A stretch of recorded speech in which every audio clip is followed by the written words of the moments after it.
This is Democracy Now!, democracynow.org, the War and Peace Report. I'm Amy Goodman as we go back to President Biden's State of the Union, where he calls for Congress to pass comprehensive immigration reform. And let's also come together on immigration. Make it a bipartisan issue once again.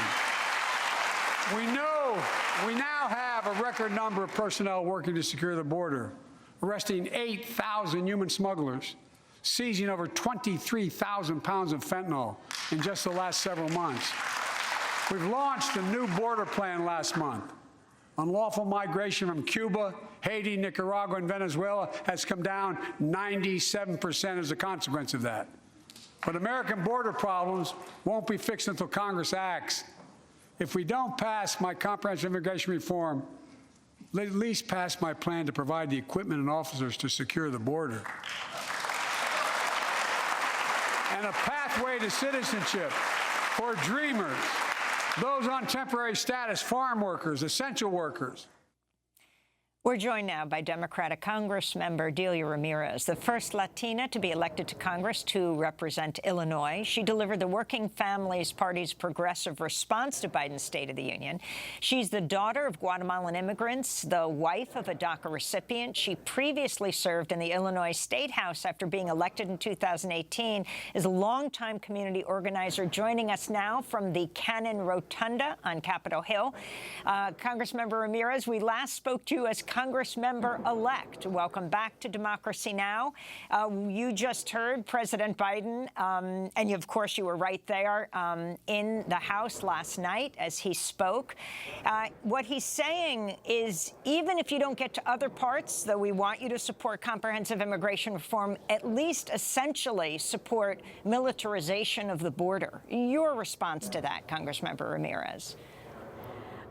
I think, well, first of all, I appreciate what he said after, right? Which he said, I want to make sure that we finally create a pathway for dreamers, and that we also do the same for those that have been here, migrant workers, essential workers. The reality is that the immigrant community, millions, are essential workers. And so if we go by that definition, then the response is we are going to provide worker permits for the 12 million people who live in this country, who are the reason our unemployment rate has gone down as much as it has. They are going to be the ones that are going to be able to work in those manufacturing companies, provide the supplies, create the supplies that we're going to build now in America, as the president said. My problem is the militarizing of the border. My family came here 40 years ago. There are people who are coming in now, not because they chose, let me just go ahead and cross the border and nearly die, because, it's a luxury to do that. People are escaping poverty. People are escaping death. There are so many things happening. And so to talk about securing the border without executive action to do the things that we can do right now, which is truly create a pathway to citizenship, let's start with dreamers. But we have the ability to do that now. And we can't begin to create a tension where we help and uplift one immigrant community at the expense of the other. And Congressmember Ramirez, you talked about and often talk about your mother being pregnant with you as she crossed the border. Now you have the Republicans in charge of the House, and they're going to be holding hearings on the border, apparently. But you have President Biden's new immigration plan, where he is effectively expanding the controversial public health restrictions again. That's Title 42, even as they're declaring the pandemic over. Your thoughts about this? I said it last night. I've said it over and over and over, and I think a number of congressional Hispanic members agree with me. We have to end Title 42, not expand it. That is our #1 responsibility. We can't continue to talk about being a country of immigrants, being a country that receives asylum seekers, and increase enforcements that are expanding Title 42. It's unacceptable. During his State of the Union, President Biden urged lawmakers to support raising the debt ceiling. Let's go to what he said. Nearly 25% of the entire national debt that took over 200 years to accumulate was added by just one administration alone, the last one. They're the facts. Check it out. Check it out. How did Congress respond to that debt? They did the right thing. They lifted the debt ceiling 3 times without preconditions or crisis. They paid American bills to prevent an economic disaster in the country. So tonight I'm asking the Congress to follow suit. Let's commit here tonight to the full faith and credit of the United States of America will never, ever be questioned. Some of my Republican friends want to take the economy hostage. I get it, unless I agree to their economic plans. All of you at home should know what those plans are. Instead of making the wealthy pay their fair share, some Republicans want Medicare and Social Security to sunset. I'm not saying it's a majority. Let me give you, anybody who doubts it, contact my office. I'll give you a copy. I'll give you a copy of the proposal. That means Congress doesn't vote. Well, I'm glad to see you. No, I tell you, I enjoy conversion. You know, it means if Congress doesn't keep the programs the way they are, they'd go away. Other Republicans say, I'm not saying it's a majority of you. I don't even think it's even a significant, but it's being proposed by individuals. I'm not politely not naming them, but it's being proposed by some of you. Look, folks, the idea is that we're not going to be moved into being threatened to default on the debt if we don't respond. Folks, as we all apparently agree, Social Security and Medicare is off the books now, right? They're not to be responded. All right. I'm ready. We got unanimity. What our radio listeners can't see, that our TV viewers do see, is that right behind President Biden, of course, in this new McCarthy era, is House Speaker McCarthy, who was also shaking his head as he was talking about Medicare and Social Security being cut. And you had Marjorie Taylor Greene shouting, liar, liar. Your response, this is an issue that is very close to your heart, Congressmember Ramirez, to the issue of the debt ceiling and using it as a way to cut Social Security and Medicare. Yeah. Look, I need to applaud the president for what he said last night. When he said, we're not cutting Social Security or Medicare, not today, not tomorrow, not ever, I stand fully in solidarity with him. The idea that we begin a conversation of negotiation over the things that are keeping people alive and keeping people from living in deep poverty the last few years of their life should be something that would be unimaginable in this country. And yet we have Republicans, maybe not all of them, but a good number of them, that want to use it as a negotiating bargain. I'll give you Social Security, but let's cut SNAP benefits. I'll give you Medicare, we just can't expand it. That kind of negotiation is bizarre to me. Last I checked, poverty doesn't have a color red or blue. People need Social Security in Kentucky. People need Social Security in Illinois. People need Social Security in Oklahoma, and they certainly need it in Georgia. I want to bring Dean Baker into the conversation, senior economist at the Center for Economic and Policy Research. His most recent book, Rigged: How Globalization and Rules of the Modern Economy Were Structured to Make the Rich Richer. If you can take off from this issue of Social Security and Medicare as Republicans were shouting liar at President Biden, and then go on to talk about President Biden talking about the billionaires tax and also increasing a tax on people who make $400,000 or more. Yeah, I have to say it was great to hear President Biden stand up in defending Social Security and Medicare. I've been around long enough. I remember President Clinton was not pushing it, but he was willing to consider cuts to Social Security, cuts to Medicare, and same thing with President Obama. And it was just great to see President Biden just stand up there and go, no, we're not cutting it. It's not on the agenda. So that was a really, really good thing to see, and change from prior Democratic administrations, a good one. And anyhow, so President Biden he has a lot to boast about. He, of course, spent a lot of time in the speech talking about 12 million jobs, 800,000 manufacturing jobs, lowest unemployment rate in 50 years, lowest black unemployment rate ever. He didn't mention this, but I think an important point, we have a record number of people with disabilities who are now able to work, record low unemployment rate for people with disabilities. I assume that's largely because of increased work from home. These are all really, really big deals to millions and millions of people. Home ownership rates risen for blacks, for young people. A lot of good news there. But in terms of, I shouldn't say in terms of policy, like that wasn't policy, because that was because of his Recovery Act.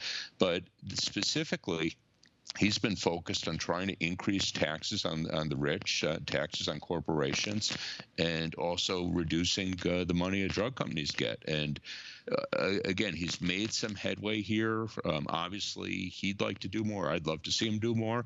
But he's had really big breakthroughs. I mean, increasing the funding for the Internal Revenue Service, that's a big deal. I mean, you have a number of the richest people in the country get away with paying no taxes. A lot of it is gaming. It means it's legal, but a lot of it's illegal, and that's straightforward. I mean, we should cut down on the gaming, but that means changing the law. But enforcing the law should be straightforward, should be simple. And he's gotten increased resources for the IRS to do that, and that should be a really big deal. He's trying to get a minimum tax on billionaires. Again, that if you're among the richest people in the country, you should be paying at least 20% of your income in taxes. That hardly seems like an outrageous situation. Also for corporations, again, trying to have a minimum tax. Corporations pay at least 15% of their profits in tax, at least the big profitable ones. These are really, really big deals. And also, I should mention something he actually did get in the Inflation Reduction Act. He got a tax on stock buybacks, a small one percentage point, but that's a big deal. To my view, I'd love to see us have more focus on stock buybacks, dividend payouts, returns to shareholders, because those are things we see. So the corporate income tax is currently based on profits. We don't see profits. Corporate accountants tell us what profits are. But if you tax share buybacks, they can't hide those. We see them. And he wants to quadruple that from 1% to 4%. And again, great policy. Obviously, the companies have it, or they wouldn't be paying it out to their shareholders. So it's not a question that we're going to be putting them out of business. These are very profitable companies. Profits have been way up. So there's a lot of very good things in his agenda that he hit on last night, and it'd be hard to get through this Congress, but he should at least be pushing them, and I'm sure he will. Let's go back to President Biden talking about the climate crisis and taxes. Let's face reality. The climate crisis doesn't care if you're in a red or blue state. It's an existential threat. We have an obligation, not to ourselves, but to our children and grandchildren, to confront it. I'm proud of how America, at last, is stepping up to the challenge. We're still going to need oil and gas for a while. But guess what? No, we do. But there's so much more to do. We got to finish the job. And we pay for these investments in our future by finally making the wealthiest and biggest corporations begin to pay their fair share. Just begin.